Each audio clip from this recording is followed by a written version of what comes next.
Bom dia, meus queridos ouvintes. Bom dia, Uberlândia. Desejo que vocês tenham um domingo de muita paz, que possam transformar pequenos aborrecimentos em nada, em vez de aumentá-los. Se vocês mantiverem o otimismo, pode ter certeza, qualquer problema vira olhinho de mosquito. Eu prometo. Então, tenham bastante otimismo.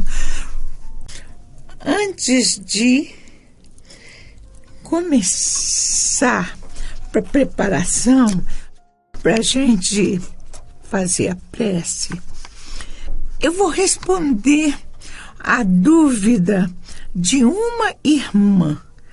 Ela vai se identificar. Não vou falar o nome para não expô-la. Todas as situações, por mais insignificante ou complexa que possam parecer, tem uma resposta, tem uma definição.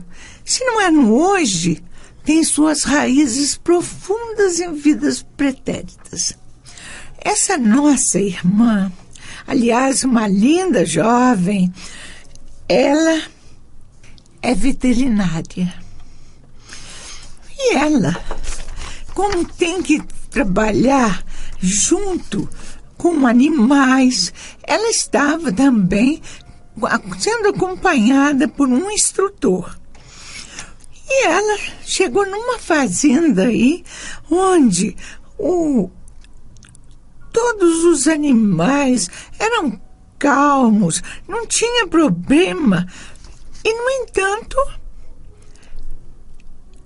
quando ela chegou perto de um garrotinho,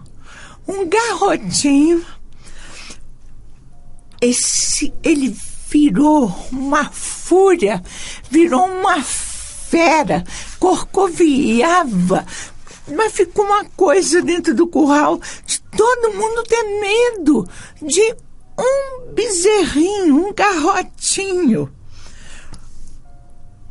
E, além do mais, esse garrotinho não é de uma raça brava. Ele é de Holanda, então não tinha como ele ter aquele problema tão sério. E ela que se aproximou primeiro, ai, que bonitinho, ela se arrepiou toda, mas ficou sentindo mal. O instrutor dela falou, afasta. Ele deve ter assustado com você. E foi, na mesma hora. O garrotinho acalmou, ficou calmo, deixou passar a mão nele. Ela falou, graças a Deus. Eu pensei que eu nem fosse passar no teste, porque com o meu instrutor, um filhote, um garrotinho, ter uma reação dessa. Ah, meu Deus, o que será que eu fiz? Será que é porque eu levei a mão antes? Aí o instrutor falou, não, ele está calmo. E o fazendeiro, mas esse garrote, gente, ele vai na porta da cozinha. Os meninos dão espelho de milho para ele. Ele é manso demais, não sei o que aconteceu. E ela, coitada, aluna de medicina, já fazendo seu último estágio, precisando de nota, de experiência, ficou alucinada. Mas aí o instrutor falou, calma, não estenda a mão, porque ele pode ter assustado, porque você chegou e estendeu a mão para fazer carinho. Não estenda a mão, só chegue perto, eu vou afastar um pouquinho, você chegue perto. Gente, ela chegou perto. Mas o garrote enlouqueceu de novo. Corcoviava, E o instrutor puxou ela, entrou assim na grade do curral e falou, não tem condição. E ele se aproximou, o dono se aproximou, o filho pequeno do fazendeiro se aproximou e o garrotinho fungava neles. Essa moça debulhou em pranto. Falou, doutor Bezerra, será que eu escolhi a profissão errada? Porque não é possível. O meu estágio, que eu estava tão animada, rezei, aconteceu isso. Foi uma cena assim de assustar. Aí o doutor Bezerra falou para ela, minha filha, você foi espanhola. Você criava boi miúra, criava bezerro miúra. Então, você conheceu um francês que era dono de muitas terras, era um marquês, título comprado, terra comprada. Então, você se casou com esse marquês, saiu da Espanha e foi para a França. Chegando lá,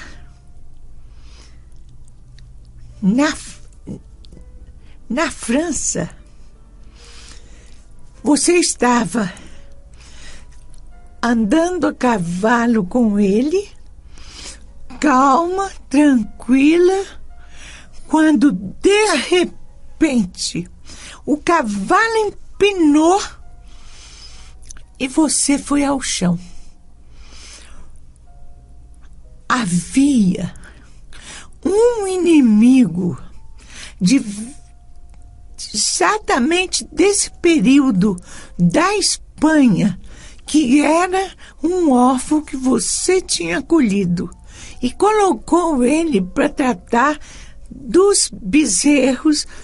Ele morava lá na coxilha dos cavalos, dos bezerros, e ele achava que você era linda, tinha aquela paixão surda por você, e você olhava ele como olhava todos os bezerros. Ele era órfão, você ajudou, achava que tinha feito sua parte, ele morava lá, tinha comida, tinha roupa, tinha salário. Mas acontece que aquele amor se tornou uma revolta, um ódio.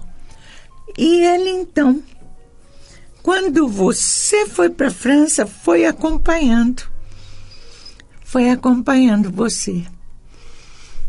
E te matou. Com esse processo do acidente do cavalo, de você ter morrido, ele ficou com sérios agravantes. Você reencarnou. Mas ele ficou com seríssimos agravantes, não pôde reencarnar. Mas quando você começou a estudar veterinária e trabalhar com cavalo e gado, ele se aproximou de você. Ele se aproximou de você e poderia ter provocado um problema seríssimo. Mas ele achou que a gente tem sucesso num erro e que pode cometer o mesmo erro depois, mas não pode. A mão de Deus está ali para impedir. E ele assustou realmente o gado, o garrote, mas hoje ele entrou no campo magnético e vai ser ajudado. Portanto, acabou a perseguição, a sombra, o perigo que ele podia representar, ela sendo veterinária. Agora ela pode, em paz, exercer a profissão dela. E nós vemos então, meus irmãos, que tudo tem uma resposta. E às vezes a resposta não é tão complicada, mas vocês estão vendo, quando a resposta é uma proteção para nós. Para ela foi. O esclarecimento foi uma proteção para toda a vida dela, para toda a carreira dela. Vamos então fazer a preparação, abrir as portas da alma, da janela. Vamos fazer com que possamos receber os nossos emissários da luz com alegria no coração, com fé, com certeza de que eles estão a velar por nós, pela nossa família, e que basta para isso sermos confiantes em Deus. Então vamos fazer a preparação, uma leitura de preparação antes da prece. Fora da caridade não há salvação. Será simplesmente uma fachada histórica da codificação kardeciana? A resposta negativa surge automática. Essa legenda constará, sem dúvida, de pórticos e flâmulas, mas, na essência, é pensamento vivo da doutrina espírita que nola confia por síntese dos postulados do Cristo, recordando-nos que a caridade não existe para ser usada contra os homens, e sim a favor da humanidade. A virtude máxima não consistirá exclusivamente na preocupação de alimentar o estômago daquele que sente fome, mas também para que se lhe aprimorem as qualidades inatas de trabalhador e se eleve ao nível dos que produzem o benefício da comunidade, provendo em consequência às próprias carências. Não atenderemos ao sublime princípio apenas induzindo o companheiro de alma entorpecida num ateísmo na indiferença a cultivar o facho ardente da fé nos poderes superiores que governam a vida, e sim igualmente a cooperar com ele no desenvolvimento do raciocínio, ajudando na aquisição do discernimento junto à frente do bem e do mal, de modo a não desertar da responsabilidade de viver, sentir, falar e atuar perante as leis divinas.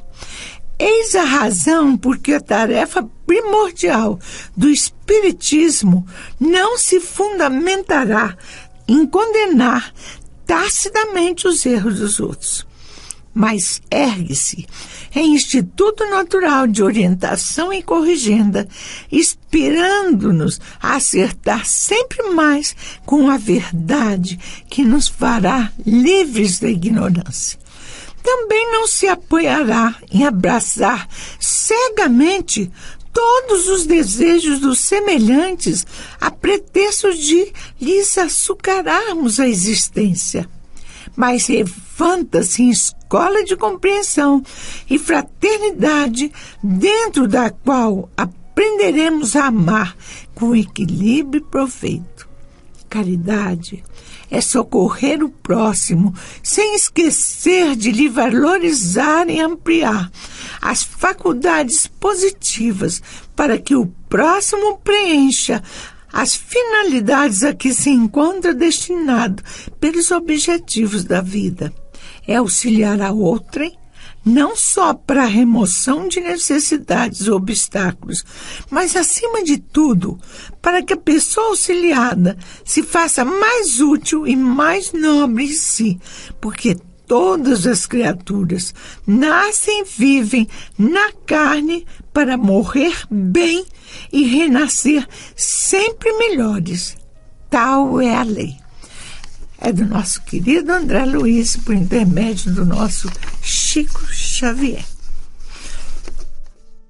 Agora, vamos fazer nossa prece. Nós vamos fazer uma prece de Emmanuel. Vamos colocar o nome daqueles que partiram, a data de nascimento, de desencarne, a causa da morte, para serem localizados no além. Quem estiver no hospital, o nome do hospital, do quarto, da UTI, ou aonde quer que esteja, no corredor, na porta, porque hoje doente não tem prioridade, nem quando é gravíssimo, infelizmente.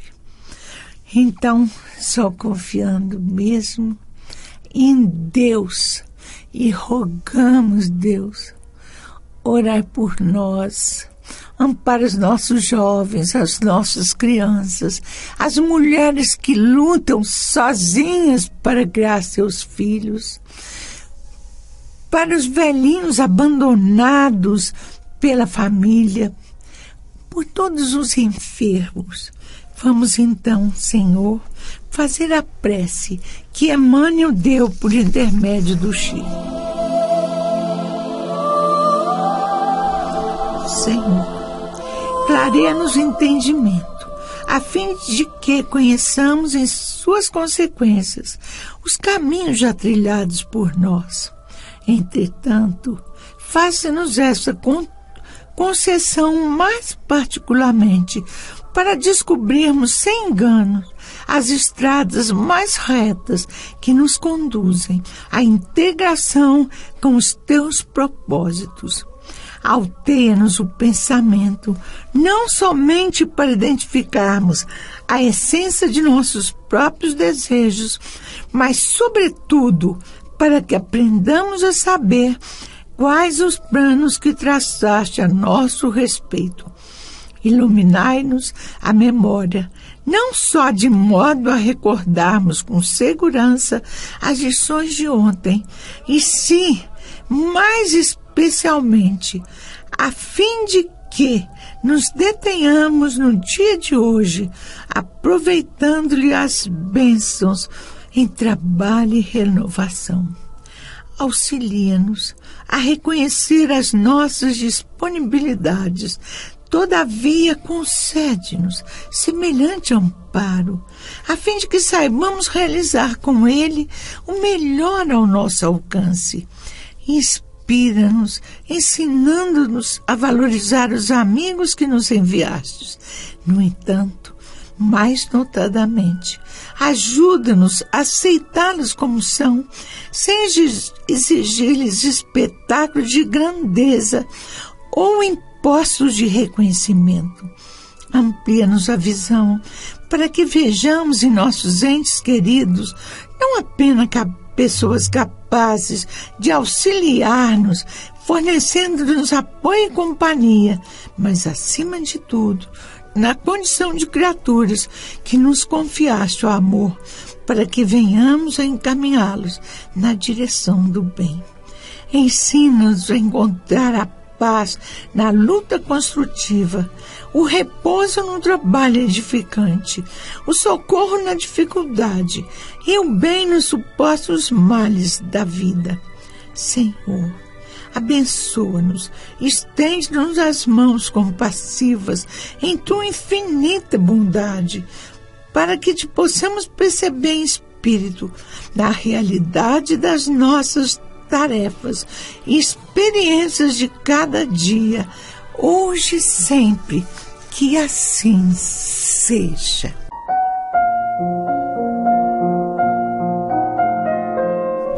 Eu sei que todos vocês já colocaram o bolo, o pudim, os biscoitos, Vamos agora, então, ler uma página que eu recebi. Quero agradecer ao Valdinei por tê-la transcrito para mim e que é do nosso romano cristão Enéas. Recebi por psicofonia na última sexta do mês, que é aberta ao público e presta aos enfermos. Ela chegou com o rosto afogueado, seus cabelos revoltos e a barra do seu vestido empoeirado. Chegou onde estavam reunidos alguns discípulos, alguns amigos dos discípulos, e Maria, triste, recostada no ombro de João. E ela, Maria de Magdala, chegou e disse: Eu vi o Mestre, eu vi. E uma voz se ergueu: Viu como, pecadora? Acha você que nós não sabemos do seu viver? Viu como um mestre. Eu vi o Rabi, estava falando, vi o Rabi. Você não acha que se ele tivesse que aparecer para qualquer um, apareceria para Pedro, a quem ele delegou a responsabilidade de dar continuidade à boa nova?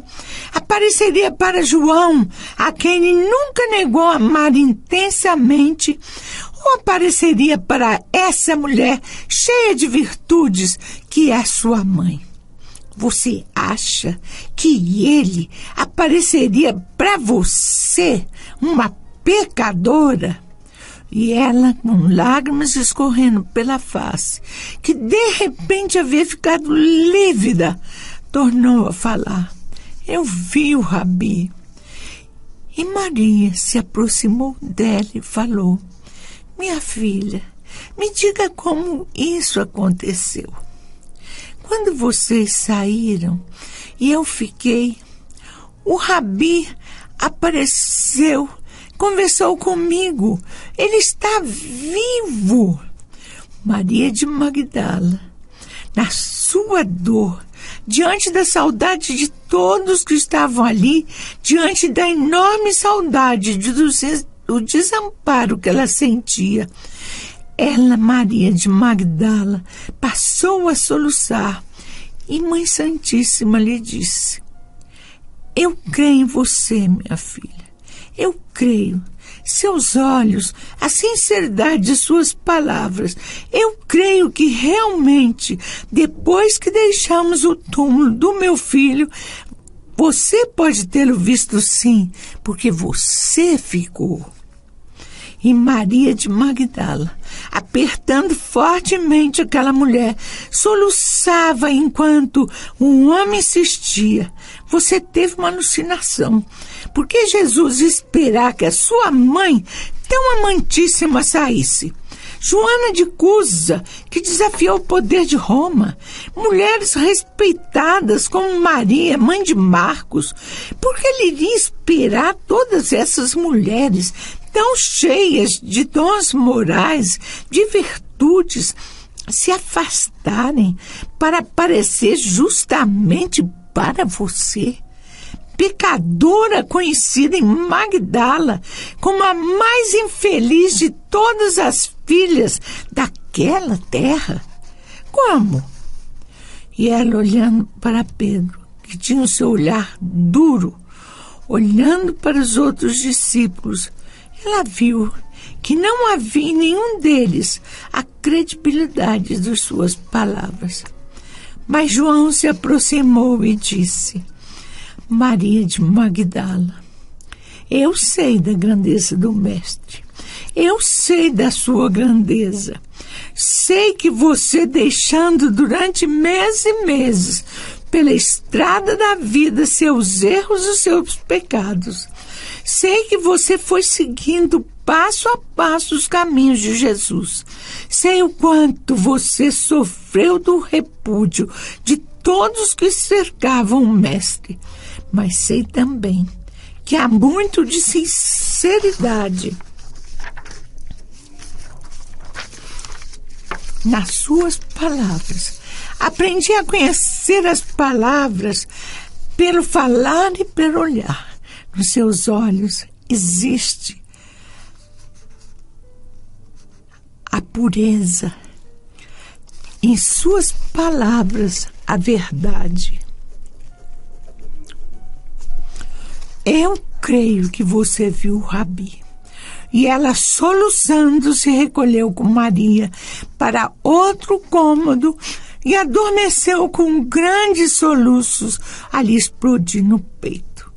Na sala, os homens conversavam, falavam, julgavam, criticavam, rememoravam tristes fatos da grande redimida impiedosamente.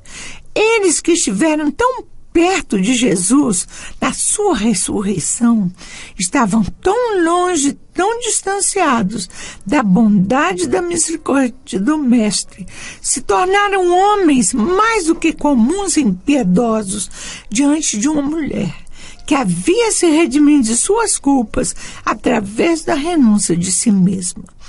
Não existe maior virtude que a renúncia.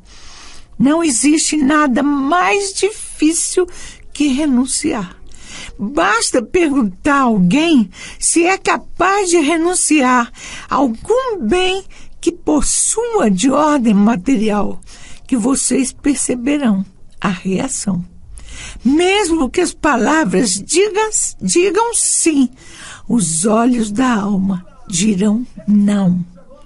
O Mestre, em tudo que ele fez, em toda a sua tarefa messiânica, deixou para todos nós espíritos ainda buscando a elevação, buscando conviver com os próprios erros de forma dolorosa, buscou nos ensinar as grandes lições da sabedoria de viver nos enganos, nos erros, nas falhas que cometemos.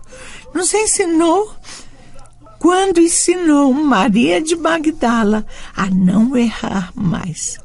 E ali na sala humilde, homens implacáveis julgavam Maria de Magdala? Não.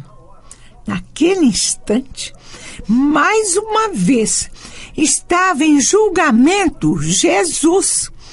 O tribunal era diferente.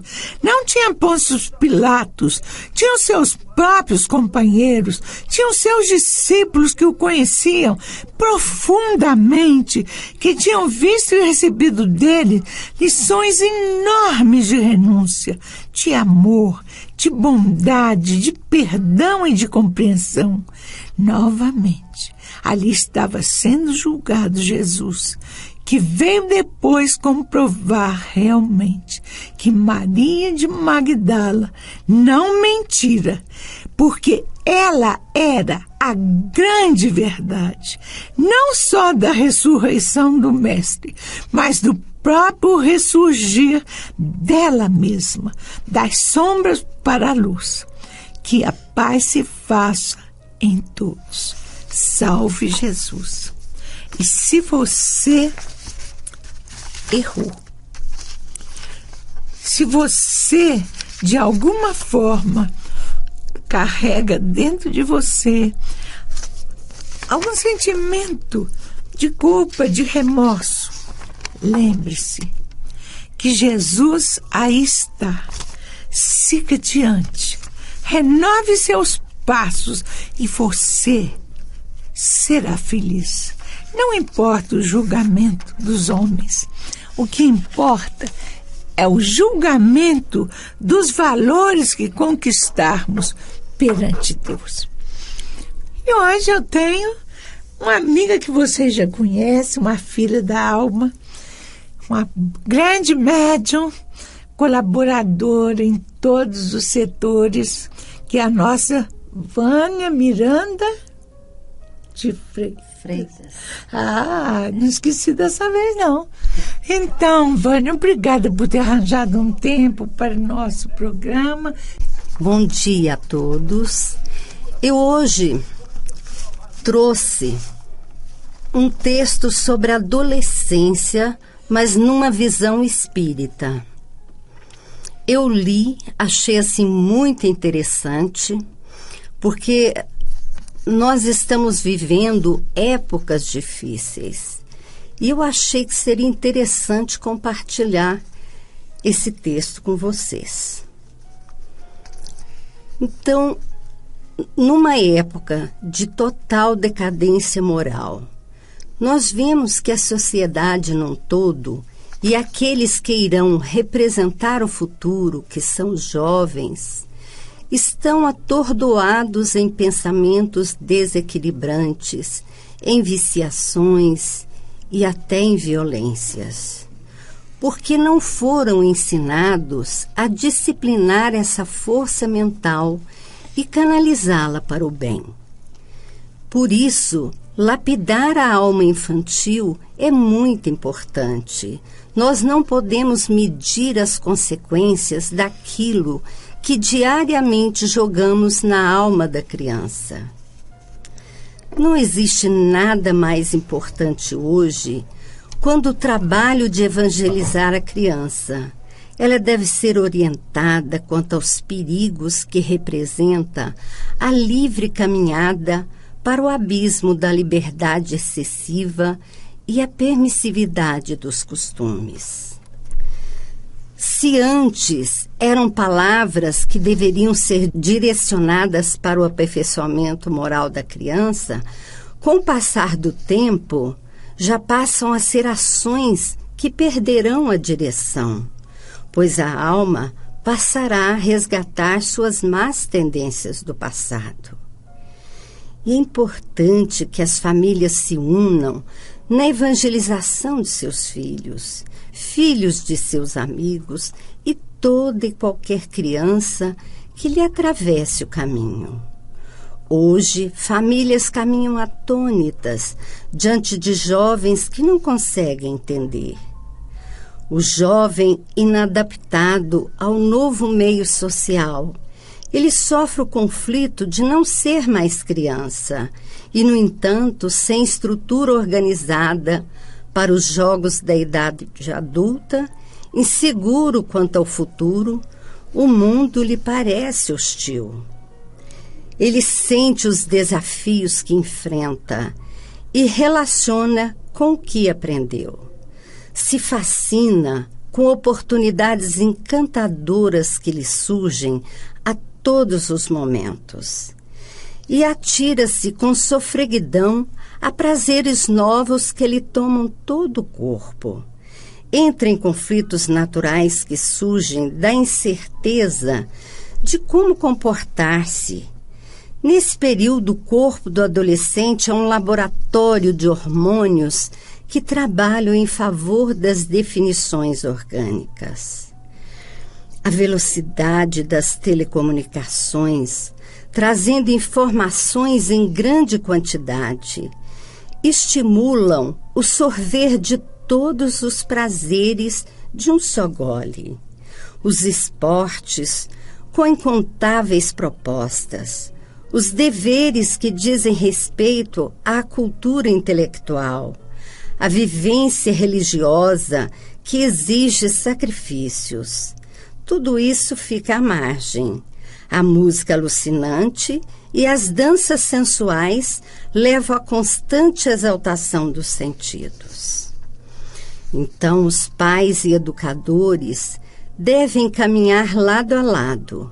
As bases da sustentação familiar, religiosa e social é o caminho, dialogando, exercendo uma postura moral que infunda respeito e intimidade ao mesmo tempo, ajudando nos desafios propostos para que o jovem sinta-se confiante e avançando com segurança no rumo ao futuro.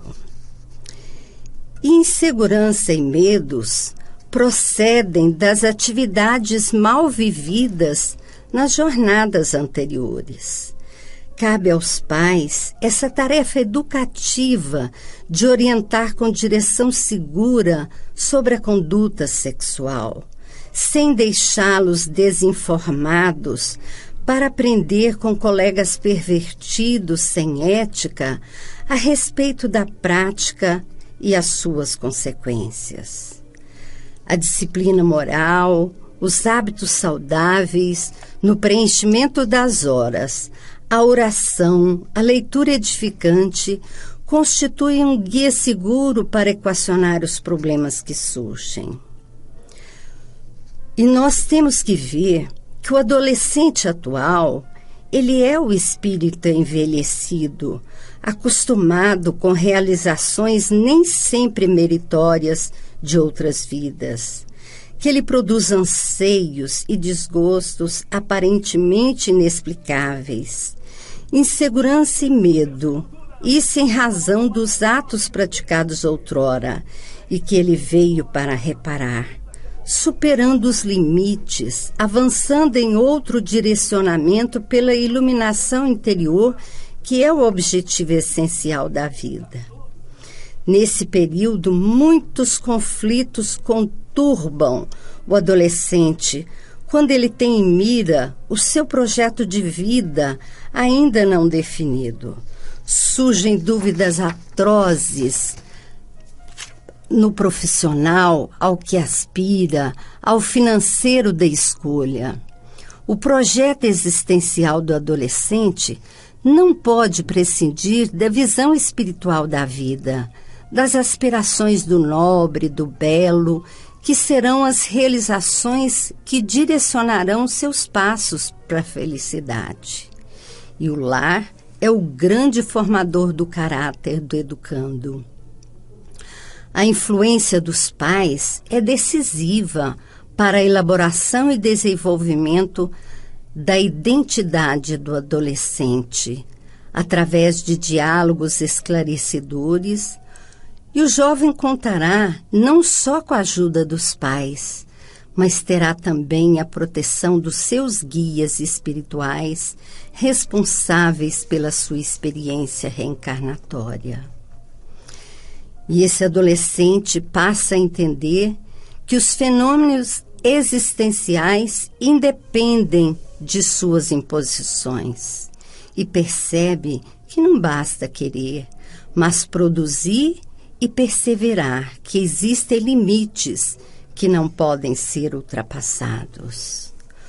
Hoje, onde os veículos de comunicação têm o poder de contribuir com o amadurecimento precoce, indevido, em razão das provocações audiovisuais, imagens que levam ao despertar da sexualidade, precipitando acontecimentos, abalando emocionalmente e banalizando o sexo, levando a desajustes de grande porte. Nesse período, o jovem observa as modificações externas e descobre anseios que eles não estavam acostumados. Sentem-se, às vezes, constrangidos. E nessa fase, com uma certa audácia, eles iniciam os namoros. E o namoro é importante no desenvolvimento da personalidade. É um intercâmbio emocional onde identificam valores, descobrem interesses que irão proporcionar segurança psicológica para o enfrentamento futuro. Quando esse jovem amadurece de forma prematura, perde o controle dessa responsabilidade, buscando atender à sede de variação promíscua e alienadora, que produz frustrações e conflitos. Nessa fase de muitos conflitos, pode haver o despertar espiritual. Suas inseguranças e ansiedade estão em desordem, propiciando pela lei de causa e efeito a aproximação de antigos desafetos, fazendo ressuscitar problemas que estavam adormecidos nesse inconsciente profundo, surgindo antigas tendências, abrindo espaço para espíritos que se comprazem em afligir e perturbar, exigindo orientação e comando. Merece cuidados especiais que orientem à iluminação dele próprio, do seu próximo e da sociedade como um todo. E os pais não devem impedir esse processo parcial de libertação, orientando através de diálogo tranquilo e amigável, de companheirismo. Quando os pais não procedem com esse acompanhamento saudável, pode levar ao uso de álcool e drogas como fuga da realidade conflitante. Nessa fase, sob a vigilância gentil dos pais, para amadurecer suas aspirações, o jovem é convidado por si mesmo à demanda de transformar-se em um adulto capaz, que enfrente situações difíceis com equilíbrio, que inspire confiança e portador de uma autoimagem positiva. Em contrapartida, nos lares desajustados, existem pais que empurram o jovem para o convívio de colegas igualmente desestruturados, ou pais que transferem os deveres de educar a funcionários pagos, ignorando a necessidade real dos filhos, sendo fornecedores de equipamentos e recursos à existência, mas sem um real interesse na felicidade desse jovem. Quando o adolescente não encontra esses conhecimentos religiosos e a proteção adequada dos pais, ele pode tornar-se amargo e inapto para enfrentar os desafios, fugindo para a rebeldia e, às vezes, até para a delinquência. E a educação sexual tem um regime de urgência e necessidade de um programa onde pais e escola pudessem trabalhar a dignificação da função genésica.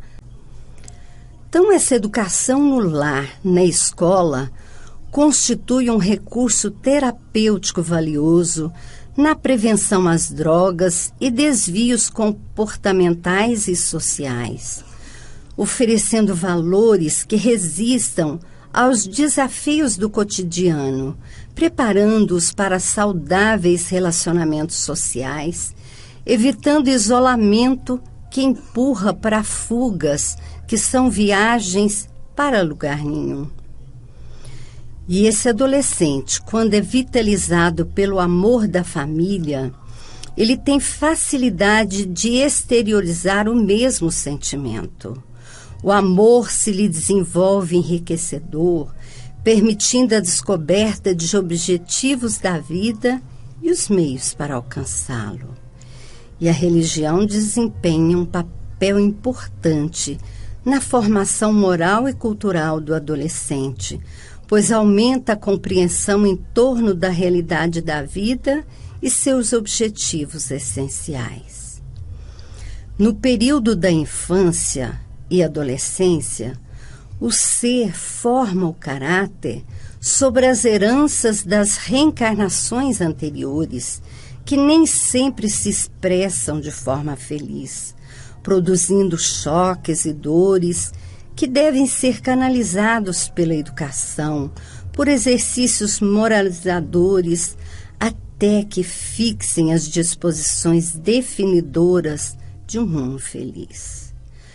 Nunca a caminhada se dará sem dificuldades, sem esforço, pois quem alcança uma glória sem luta não é digno dela. Então, a todos os pais, essa visão espírita eu tirei de um livro, Adolescência e Vida, de Joana de Ângeles, através do Divaldo Pereira Franco, e do livro mais novo do Dr. Bezerra, Esperança Sempre.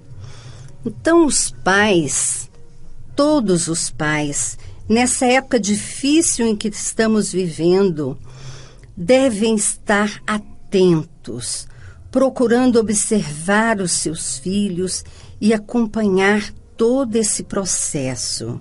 E, principalmente, colocando essa religião, essa visão para que possa realmente ter um adolescente equilibrado, que possa aprender a trabalhar dentro da educação, dentro da caridade, para que possa se encontrar com equilíbrio e ter uma visão de vida mais feliz. Então, essa é a minha contribuição de hoje. Eu espero que vocês gostem desse tema. É um tema muito atual e onde todos nós, como pais, e hoje eu sou avó, e eu vou dizer para vocês, como avó que sou, eu fui uma adolescente grávida. Uma adolescente com 16 anos grávida. E eu tive, assim, a alegria de ter pais que eram pais, assim, muito simples, mas de uma visão muito bacana em relação à vida. E que eles puderam me dar toda essa proteção e esse amparo. E eu pude continuar, assim, os meus estudos. Com 17 anos eu já estava na faculdade e já lecionava matemática. Então, foi uma experiência gratificante. E com, às vezes, alunos que eu tive no decorrer da vida, a gente percebe que há ali um corte. E que, às vezes, é muito difícil de retornar, de assumir a vida de estudos, pois precisam trabalhar e dar sequência para as suas vidas. Então, a todos os pais, eu desejo que vocês encontrem esse caminho. E nessa época muito difícil, onde são muitos os convites do mundo, estejam atentos e sejam pais que levem realmente o amor, a esperança e esse acompanhamento necessário para todos os seus jovens. E que Jesus os abençoe. É isso aí, Vânia. A vida começa cedo. As experiências, principalmente hoje, a gente está vendo tantas pessoas casadinhas aí com 16, 17, 18 anos, né? E outros protelando o tempo para ter seus filhos. E depois ver que o tempo passou mais depressa do que esperava. A pessoa deve investir, sim, nela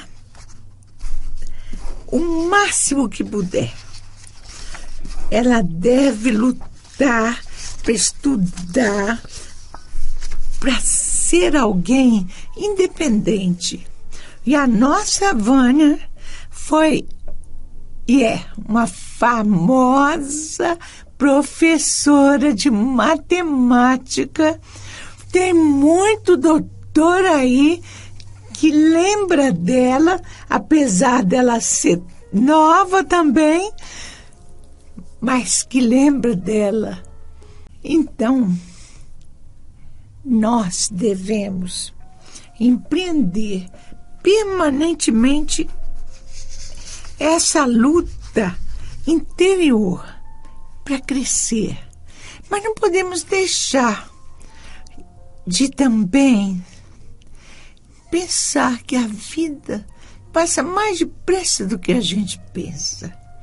E se você casou e quer ter filho, não espere chegar aos 35, porque depois no 36 não vem, no 37 não vem, vai vir no 38 e a pessoa vai ficar na frita, e quanto mais aflição tiver, mais demora o bebê chegar, porque as nossas energias direcionadas para o nosso organismo são altamente danosas.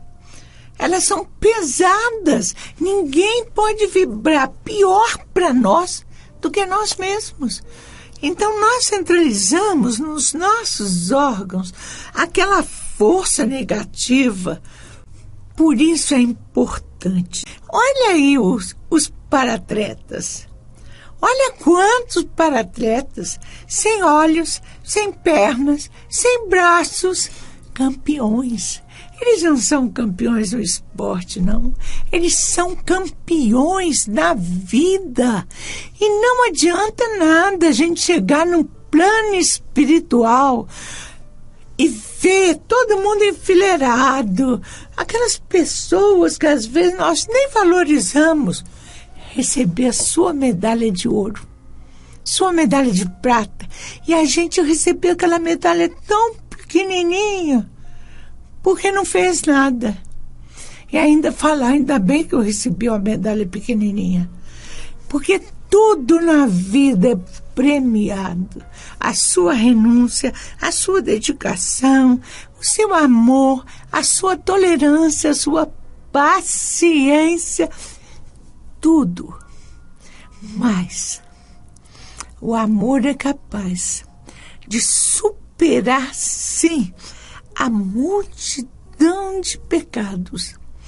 Eu acredito tanto na renovação humana.